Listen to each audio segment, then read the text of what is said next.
Hold on. Hey guys, welcome back to Batshit Crazy. I'm Dylan. And I'm Heather. Yes, she is. How are you today, Dylan? I'm doing incredible. You're doing incredible.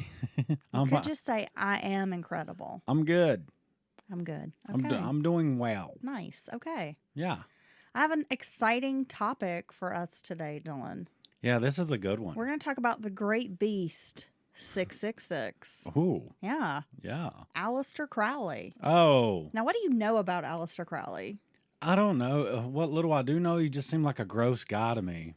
Just like totally gross? Like it was just really pretty disgusting. Like he probably didn't shower and just engaged in a lot of group sex, orgies, butt sex. Yeah, and that being said, he didn't do that by himself, obviously. So the other people, they all seem kind of gross. I just feel like maybe they should be showering and bathing multiple times a day. You think so? Yeah. All the gross shit they were doing? Yeah. Well, let's not dilly-dally any longer, Dylan. Let's get into this, okay? So you're going to tell us about some of the interesting things he did, right? This is a very condensed version. Honestly, we could have probably a 10-part series on Aleister Crowley and his life. It's pretty fascinating. There's a lot of information, but I've tried to condense it down, Campbell's soup style.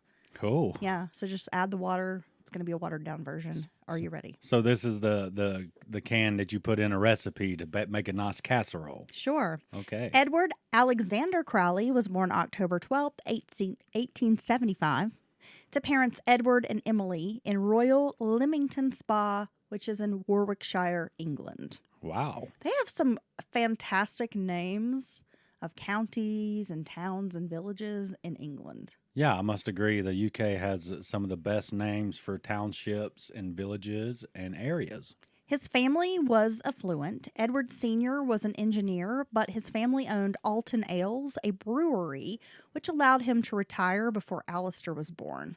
Emily was from a well-to-do family as well. She didn't care for her son and referred to him as the Beast. Wow. The Crowleys were particularly devout people who became evangelical Christians.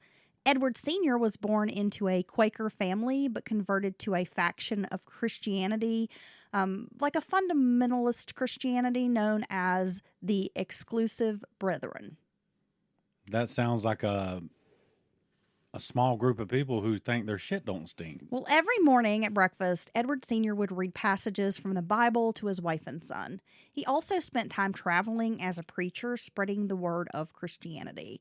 And though the family owned a brewery and had a lot of money, Edward was very frugal. He didn't believe in spending the money. He wanted to hang on to it. And he also was like very prudish. Though they were making money from a brewery, he thought drinking alcohol was a sin. That's interesting. Yeah. So, I mean, is that kind of hypocritical? Well, I mean, I guess if you think it's a sin and you think it's something people shouldn't do, maybe you shouldn't provide it for such a large amount of people through your sales of your alcoholic beverage. But, I could say early on, it seems maybe that Aleister was acting out against his parents, right? Well, as a young man, he was fairly devoted to this religion. He really believed what his parents were providing as far as, a religious education and upbringing. In 1880, the Crowleys had a daughter, but she passed away. It was then that the family moved to Red Hill in Surrey. And by the time Aleister was 8 years old, his parents sent him to a religious boarding school in Hastings, then to a prep school in Cambridge. At the Ebor Prep School, Aleister encountered the Reverend Henry D'Arcy Champney, whom young Aleister regarded as a sadist. Now, due to his behavior, Champney often punished Aleister. He was eventually removed from the school after an illness. But while he's there, he's kind of misbehaving, and this Champney is bringing down the pain. Just imagine these old schoolmasters that you see in movies, and they're very strict and mean, maybe even borderline abusive to these children. Well, it's like you were talking about the nun, the stereotypical nun in like a Catholic school setting or something. Why would you be so mean if everything you're doing is based on your religion and love for God? Spare the rod, spoil the child, they say. So, you had the so a sadist is someone who enjoys inflicting pain on someone else. Is that correct? Yes. Okay. When Aleister was 11, his father died of tongue cancer. It was around this time that Aleister began eschewing the Bible. He found Christianity hypocritical and inconsistent. During Bible studies, he was argumentative, often mocking the subject matter. He purposefully began defying Christian morals by smoking, drinking, masturbating, and engaging in promiscuous sex. He even contracted gonorrhea at one point. Yeah, he's probably proud of it. His mother was appalled by his behavior, and that's really when she started calling him the Beast. He had been called Alec, but around 1895, the young man adopted the name Aleister. Aleister is a Gaelic form of Alex, which satisfied his romantic ideals. He was sent to several other schools, Malvern College and the Tonbridge School. He left after brief periods of study. Finally, he was sent to Eastbourne College to study under a tutor. In 1894, Aleister fulfilled one of his dreams by joining a Scottish mountaineering club, and they were going to visit the Alps. There he did some mountain climbing, which he loved, and he continued returning to the Alps to climb various mountain peaks such as Trift, Monk, and Wetterhorn. Climbing, mountaineering is a big part of Aleister's life. Yeah, well, that doesn't surprise me because I think during that time, especially mountaineering or whatever it's referred to, was a pastime of the affluent. Well, it definitely was. Those expeditions were not cheap. And it's true to this day. Equipment is very costly. I mean, people who are into outdoor activities even today, kayaking, backpacking, that's just expensive. Yeah, go inside Mountain an biking. REI store or any of those types of stores and look around. Even the used stuff is still rather pricey. Right. You want to buy a backpacking tent, you better have a few $100s, right? Now, the same year, Aleister enrolled at Cambridge University. A tortured young soul, Aleister began practicing chess, writing poetry, and daydreaming about mountaineering. Mountain climbing was something he truly enjoyed, but by outward appearances, Aleister was just another wealthy young university gentleman, but inside his world was filled with turmoil. This is when he started studying the occult, magic, and he was having sadistic sexual relationships with both men and women. Ooh, salacious.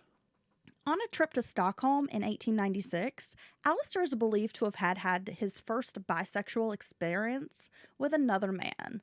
He had been engaging in sex with women while at school, but this enabled Aleister to recognize himself as a bisexual, which was illegal at the time.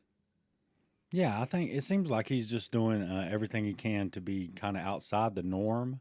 You know, whatever goes against what society thinks is normal seems to appeal to him. Nonconformist. Yeah. Absolutely. Or he could be just, truly, attracted to men as well and just living his best life. He met Herbert Charles Pollitt in 1897, and the pair entered into a relationship together. When the couple broke up, it was mostly due to Aleister's interest in occultism, and this was something the young man would regret. He considered Herbert Charles Pollitt the one that got away. He truly loved this man. Aleister considered working in diplomatic relations, but after a period, he threw himself into studying occultism. Full-blown, he is like eating, drinking, sleeping occult.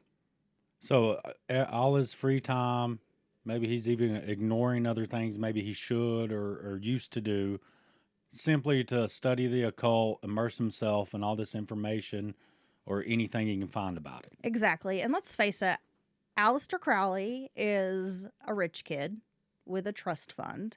He doesn't really have to work and be productive. He's not like the rest of us. He doesn't have to worry about keeping the lights on.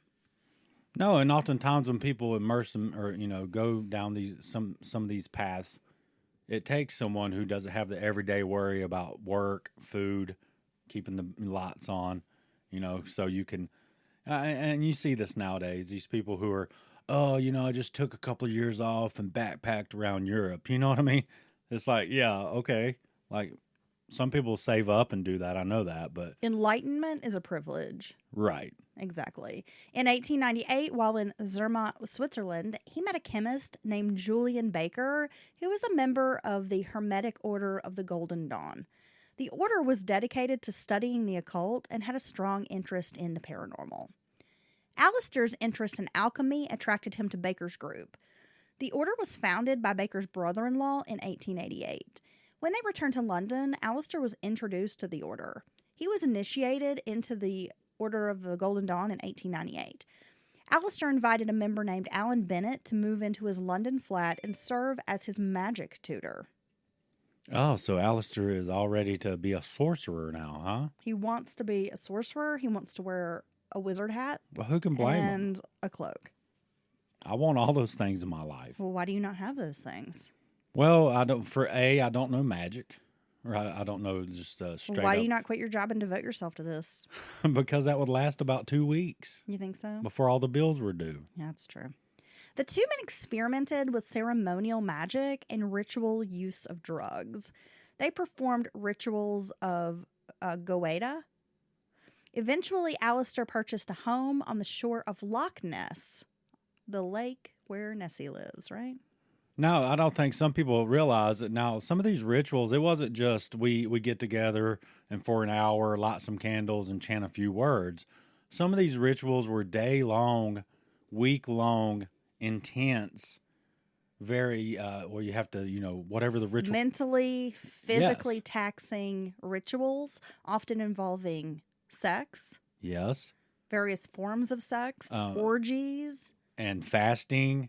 And just these dedications, and if you mess any one small part of it up, you've ruined all the previous, days. Maybe you've been doing this ritual, so they took it pretty seriously, and it was rather involved. It was that's a great way to describe it. Again, this is a very condensed version of what Aleister was doing. Well, and people can find historic accounts. The last podcast does a great series on Aleister Crowley. And you can find all those things and get a lot of more backstory and stuff. But he's still an interesting figure. I don't really like Crowley personally. I think he's kind of gross. And I think everything was very self-serving to him. I don't think he was, I don't know. Sometimes I wonder if he was a true student of these things he claimed to be, or if he just thought it was cool. I understand where you're coming from. I find him to be a very peculiar man, and therefore a very fascinating study. Well, yeah, I agree with that. So he purchases his home on Loch Ness in Scotland, and that's when he starts wearing traditional Scottish dress. And later, Robert Plant of Led Zeppelin will purchase Aleister Crowley's house. Oh, wow. In Scotland, yeah.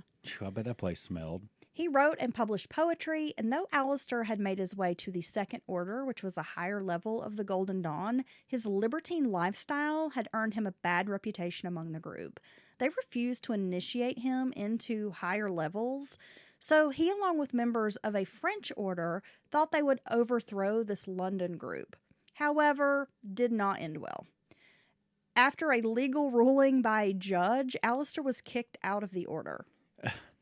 Now, what do you have to do to make it too much for a secret society to allow you to go on, right? No, I'm like, well, did you go before Judge Judy? And she was like, you are not allowed to be part of this magic order anymore. Get out of here. You get out of here, right? Yes. Shoo, go. Yes, Mr. Crowley, exit stage right. Yeah, you're no longer part of the group. Now, after this, Aleister traveled to Mexico, Japan, Hong Kong, and India, where he was mountain climbing. In India, he took up yoga and meditation. In 1902, he attempted to climb a K2 mountain. After this, he went to Paris, where he knew the more bohemian lifestyle would be accepted. He befriended famous artists like Rodin and Gerald Kelly. It was in Paris where Aleister met and married Kelly's sister, Rose. She had an arranged marriage, was going to be engaged, was going to be married to this guy. And after about a day, he took Rose and they eloped. So after about a day, Crowley eloped with Rose. Yep. Like he was whispering in her ear, all the dark things I can show you. Yes. He's like Pinhead in her ear. Rose went along with Aleister's spiritual pursuits, even traveling with him. Aleister was inspired to create his own religion. Rose was meditating one day and told Aleister the Egyptian god Horus was waiting for him.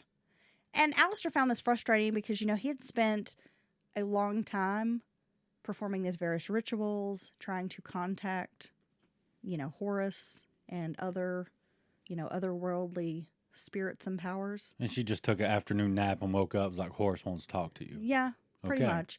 In 1904, Aleister heard a message from Awasa, a personal message was delivered through Awasa, his guardian angel, from Horus, the Egyptian god.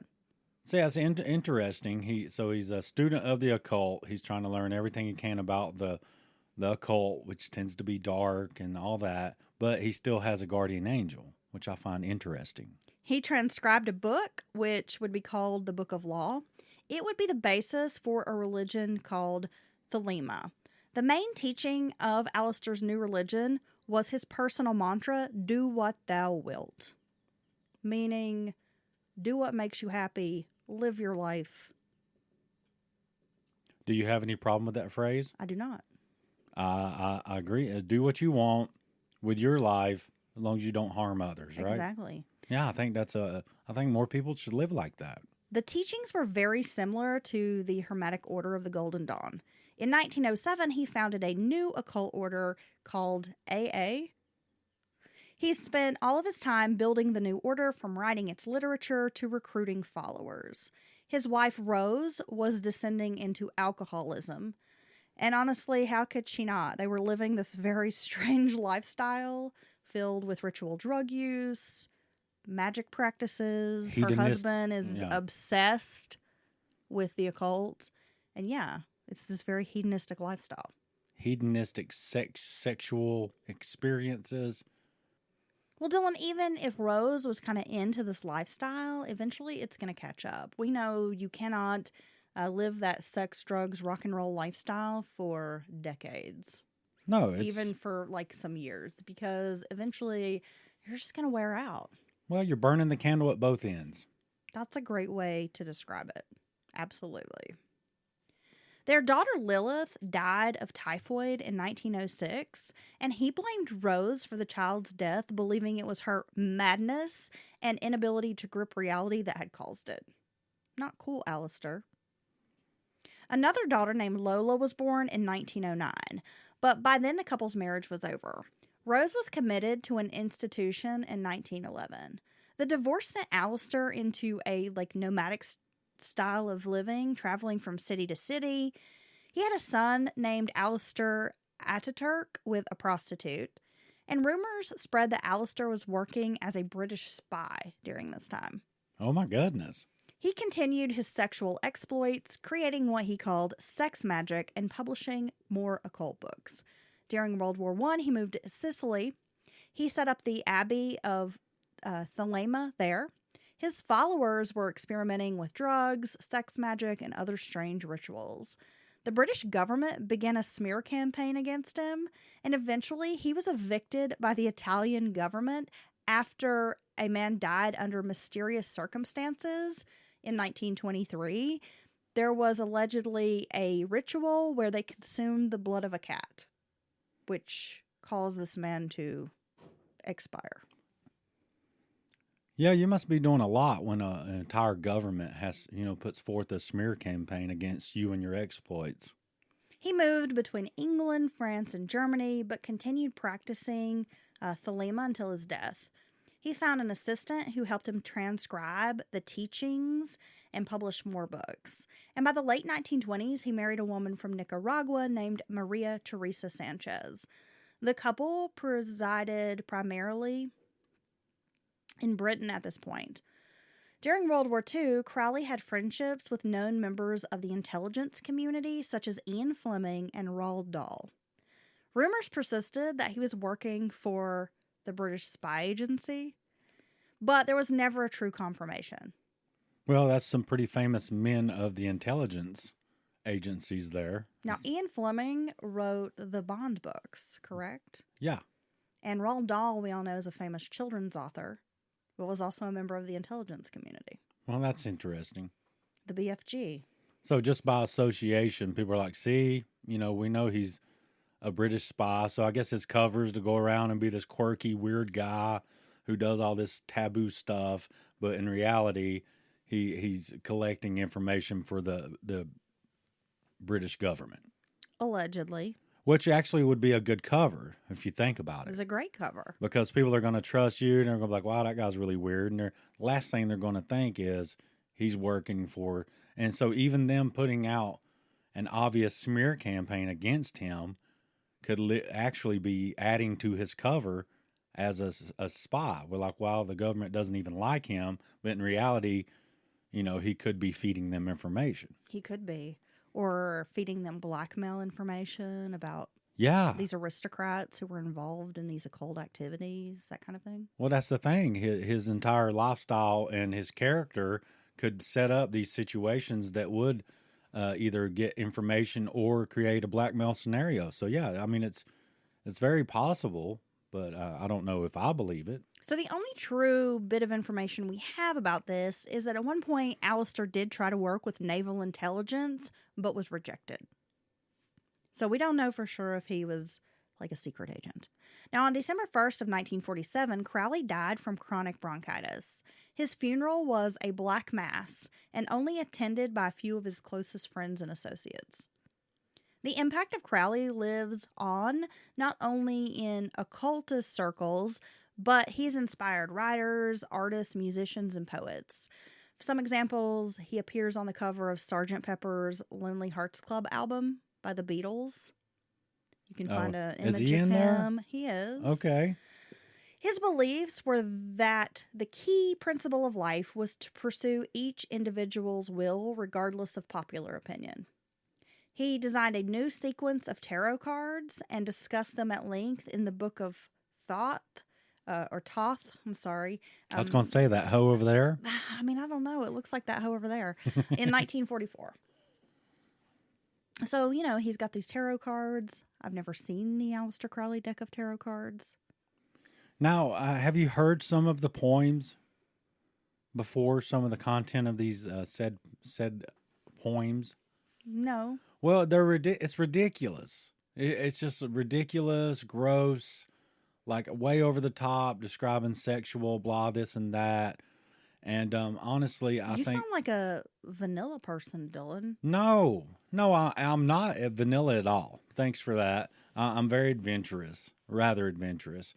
But I honestly believe that some of it was done just purely for shock value. You think so? Yeah, because it's just so over the top, and it involves a lot of cum. I'm sorry, that's the truth, and I don't know.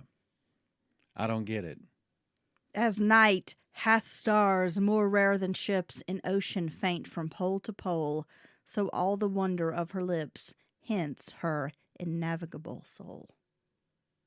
Okay, well, that's kind of poetic. There's some a lot worse than that. Aleister Crowley was described as the wickedest man in the world by British newspapers, which is fitting for a fat guy who liked dressing as a wizard and having lots of butt sex. Exactly. And there's nothing wrong with butt sex. If that's your thing, go for it. I mean, but I just don't think these people were clean enough for all the butt stuff they were doing. There was a lot of butt sex happening in and there was Crowley's world. A lot less baths happening. You think so? Yeah. I mean, come on. But he liked hanging out at the bathhouses. Well, maybe he had to soak all the time. Because of the butt sex? Yeah, definitely because of the butt sex. Okay. Well, that has been our condensed, batshit crazy version of Aleister Crowley's biography. If you are interested in pursuing more information about Crowley, I suggest you do so because he is quite a character. Whether you like him or think he's just a dipshit, you cannot deny the guy was something else. He was definitely a character. Yeah, he was a character and a half. Well, thank you for tuning in to this episode. You can always reach out to us at batshitpod@gmail.com. Find us on Instagram under Batshit Crazy Podcast. And we'll see you next time.